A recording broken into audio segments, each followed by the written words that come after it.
I think what's narratively fascinating about The Last of Us is it's a new kind of apocalypse, and the story of our compulsion to dominate.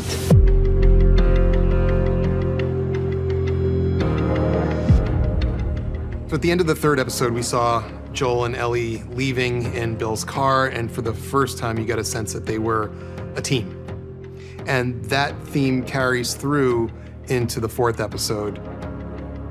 There's an uneasy truce, but they're not necessarily anything more than, as he says, cargo. Joel?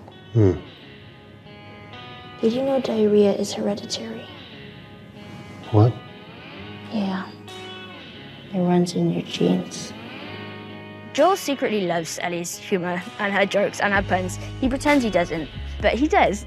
I think that means a lot to Ellie that he does actually find her funny. I don't think she ever worries about annoying him. She kind of loves it. Feel free to wait in the truck. We decided to deviate a bit from the game. In the game, they made their way to Pittsburgh. So in looking around at possible places, we landed on Kansas City because it just felt like it was a good match for sort of what we had and where we were to shoot in Calgary. I had an idea about which episodes that I was going to have to get my head around quite early on. There was a breakdown of various action sequences in episode 4, and thank God I had such an extraordinary team to help me. Please help! Put your seatbelt on. Are we gonna help him? No.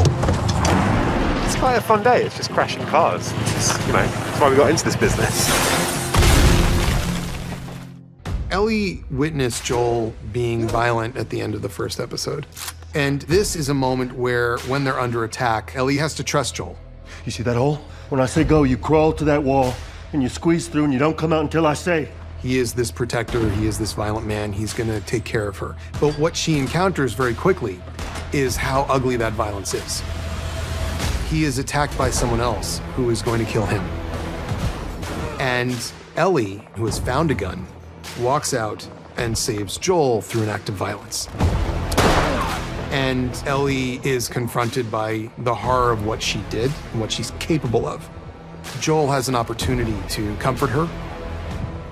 He doesn't. And you could see how quickly Ellie just wipes those tears away and pretends nothing happened at all because she's just like him. This was another thing that we discussed early on. How do we personify this group? Because in the game, they were just an obstacle. How do we give them a face? And here, it would be interesting if they were more than an obstacle. It'd feel like people with a real goal and real motivation and humanity. So with the character of Kathleen, we get to see that she's this ruthless leader, and she clearly has the respect of this group that managed to take down a quarantine zone. Find who did this. Find every collaborator and kill them all. In the gaming world, playing Tommy was one of the unexpected joys of my career. So to be a part of that world again and see it come to life three-dimensionally is really exciting. Perry and Kathleen, they're new characters. Kathleen is the leader of the resistance, and because of Perry's past in the military, he is willing to follow her lead.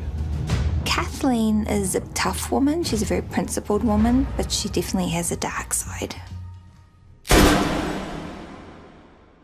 When there is a dramatic shift in power from a repressive regime being overthrown by a revolutionary force, history is full of examples where the revolutionary force is just as bad as what was there before. And here in Melanie Lynskey, we have that embodied. I love humanizing villains. And so much of The Last of Us is about people that have to make choices. Joel! And whether they're heroes or villains really depends on your perspective.